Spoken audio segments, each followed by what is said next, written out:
Grok 4 is a postgrad level in everything. Like it's just, some of these things are just worth repeating. Like Grok 4 is postgraduate, like PhD level in everything. Most people think AI benchmarks tell the whole story. Grok scored high, so it must be good, right? Well, not exactly. That's like judging a pro gamer by their ping test. We're about to break down why those flashy scores might be misleading, how Grok 4's coding skills outshine its science smarts, and why some users are paying $300 a month for features others don't even know exist. Imagine asking your AI assistant a simple question, and it answers like Mecha Hitler. That's exactly what happened with Grok. The chaos was real. But now, Grok 4 has a massive upgrade, one that flips you a mic and says, "Make a 6-second video clip." Intrigued? You should be, because Grok Imagine just dropped, and it's rewriting the rules. Let's dive in. Grok 4 likes to flex that it's right up there with GPT-4o and Claude 3.5, and on certain tests, it really does pack a punch. But the numbers floating around, like 86.8% on MMLU, 90% plus on GSM 8K, and 80% plus on ARC-AGI, don't exactly match reality. Let's break it down.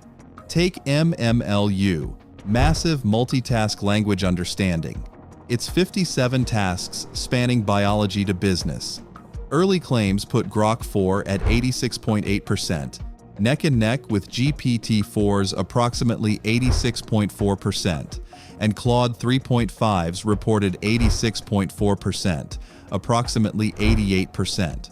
But credible recent tests put Grok 4 closer to 83.8%. Solid, but not quite leaderboard topping. And remember, MMLU is multiple choice. It's less about deep reasoning and more like a high-stakes trivia night with a really smart friend. Now, GSM 8K, the grade school math benchmark.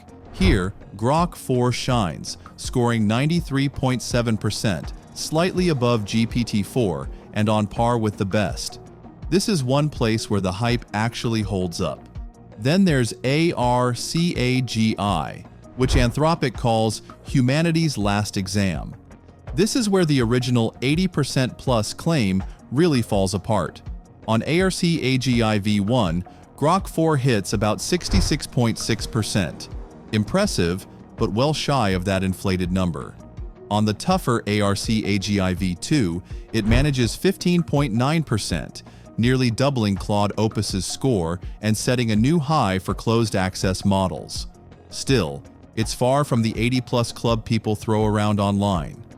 Bottom line, benchmarks are useful, but when companies cherry-pick results or gloss over context, like whether their model saw the test during training, they turn into marketing fluff. So before you crown Grok 4 King of the Hill, remember, numbers lie when context dies. Before we move on to the next section, don't forget to smash that like button if you're enjoying the video so far. Humanity's Last Exam, which, let's be honest, sounds more like a sci-fi thriller than an AI benchmark. But this isn't just a dramatic nickname. It's how the ARC-AGI benchmark is often described. The toughest IQ test we've ever thrown at a machine. Created by Anthropic, it's designed to measure general intelligence the way you'd test a human genius. Problem solving, logic, creativity, and reasoning with zero hand-holding. No fine-tuned prompts, no guessing multiple choice answers, just raw cognitive power. Grok 4 tackled it, and the results are clear this time. On ARC-AGI v1, it scored about 66.6%, strong enough to put it ahead of several big-name rivals, but well below earlier 80% plus claims. On the tougher ARC-AGI v2, Grok 4 hit 15.9%, nearly doubling Claude Opus's tilde 8.6% and setting a new high for closed models. For context, GPT-4 scores around 85% on ARC-AGI v1, while Claude 3.5 Sonnet leads with 90.2%. That's impressive company to be in, but there's a twist.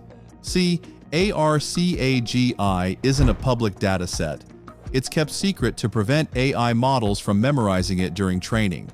So, unless OpenAI, Anthropic, or Elon's team pinky promise to keep it clean, there's no way to be 100% sure these models haven't seen some of the questions before. And if they have, it's like prepping for the SAT with the answer key. And let's not forget Simple Bench, a newer benchmark focused on real-world logic and task generalization.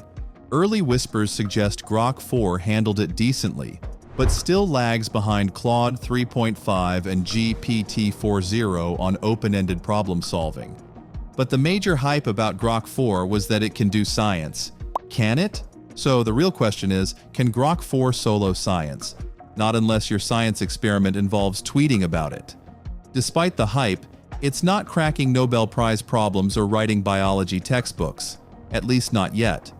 When it comes to serious scientific reasoning, it still struggles with multi-step logic and staying consistent across long, complex outputs. But if you're a coder, now we're talking.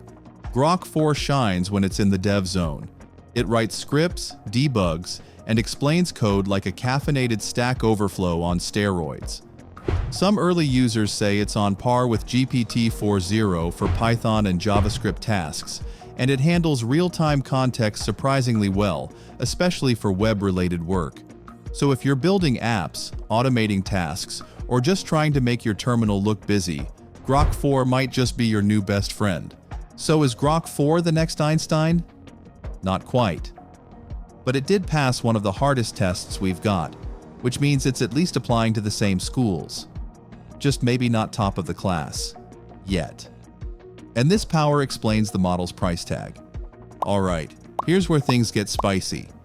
While most people are busy flexing their $16 a month ChatGPT Plus subscriptions, Elon's Grok has quietly introduced a $300 a month tier called XAI Premium Plus Pro, or as the internet's nicknamed it, Super Grok. And no, this isn't just a vanity badge, it's Grok 4 turned up to 11. So what do you get for that $300 price tag? Access to Grok 1.5 volts, the latest vision-enabled model with long context, multimodal input, and enhanced reasoning. It's trained on X posts, code, documents, and image inputs, which makes it especially strong on real-time knowledge and world events, something other models often fumble. Think of it as GPT-4o's snarky cousin who's been doom-scrolling Twitter since birth. But here's the twist. Almost no one is talking about Super Grok because most people don't even know it exists. Elon mentioned it vaguely in X Spaces, but there's no shiny landing page, no tech influencers unboxing it on YouTube. It's almost like X doesn't want too many people subscribing. Why? Possibly to keep the compute loads manageable. Or maybe to keep the elite. Then there's the API pricing. While OpenAI charges roughly $5 per million input tokens for GPT-4o, Grok's API is still shrouded in mystery. Devs on forums speculate it'll be competitive, but nothing official has been dropped yet. For startups trying to build AI apps, this lack of clarity is a deal breaker. Without predictable pricing, how do you plan anything? So is Super Grok worth $300? If you're running an AI startup, maybe. If you're a casual user hoping to roast people in the comments with more flair, probably not. But hey, flex if you've got it, especially when you've got other models for a much better price coming up. In early August 2025, XAI fully rolled out Grok Imagine, an AI-powered video and image generator that enables users to create short animated video clips or stills via prompts. Over 20 million images were generated in just 24 hours, with totals soaring to 34+ million within days. Grok Imagine's Spicy mode allows NSFW and suggestive content creation, including generating deepfake clips of celebrities like Taylor Swift topless. This sparked major backlash over moderation failures and ethical hazards. Originally exclusive to Super Grok and Premium Plus subscribers on iOS, XAI has since made Grok Imagine freely available to all users, though some limitations remain on Android.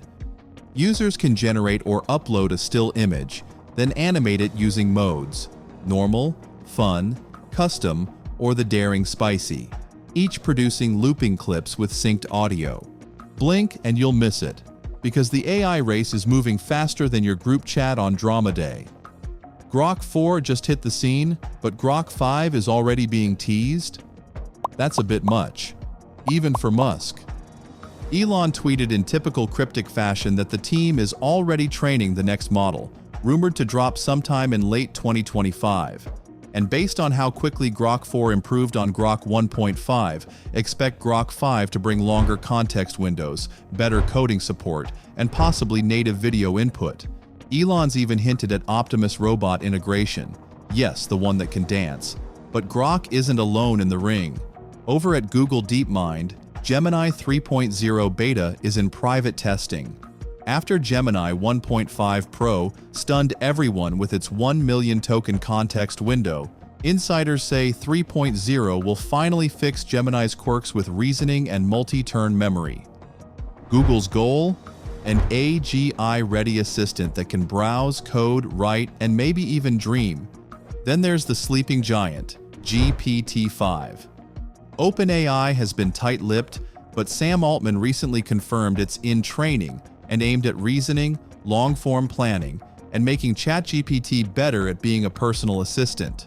Rumors point to a Q4 2025 release, and if GPT-5 delivers on the hype, it could reshape what we expect from AI completely. So yeah, the next-gen arms race is already here, and the question isn't who's ahead, it's who can hold the lead for more than 5 minutes. And Musk is not the one to back away from a challenge. That's why he put $1 billion on the table. Alright, so here's something wild.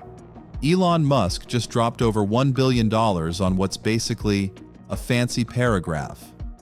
Yep, we're talking about Grok's system prompt, that invisible wall of instructions that tells the AI how to think, talk, and behave.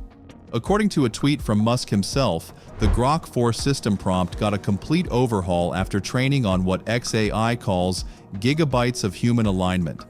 Translation? They rewrote Grok's personality, values, tone, everything. It's like giving your sarcastic uncle a corporate rebrand. But here's the kicker.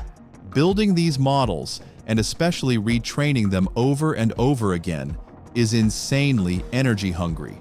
According to a University of Massachusetts Amherst study, training a single large language model can emit over 626,000 pounds of CO2, roughly equivalent to 5 cars running for their entire lifetime. And that's old data. Modern models like Grok 4, Gemini 3.0, and GPT-5 are way bigger, meaning even more GPU time, more electricity, and yes, more carbon emissions. To make it worse, Elon's been quiet on how xAI is powering Grok's training.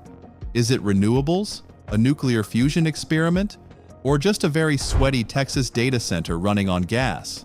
So while Grok's new system prompt might be sharp, snarky, and aligned, it also comes with an invisible environmental bill.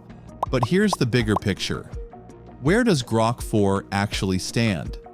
After all the benchmarks, billion-dollar prompts, and AGI whisperings, is this the real deal? Or just another model in a growing pile of AI hype? Honestly, it's somewhere in the middle. Grok 4 is fast, funny, and great with code, but it's not rewriting science or outsmarting GPT-5 just yet.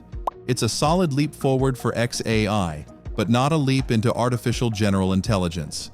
Not now.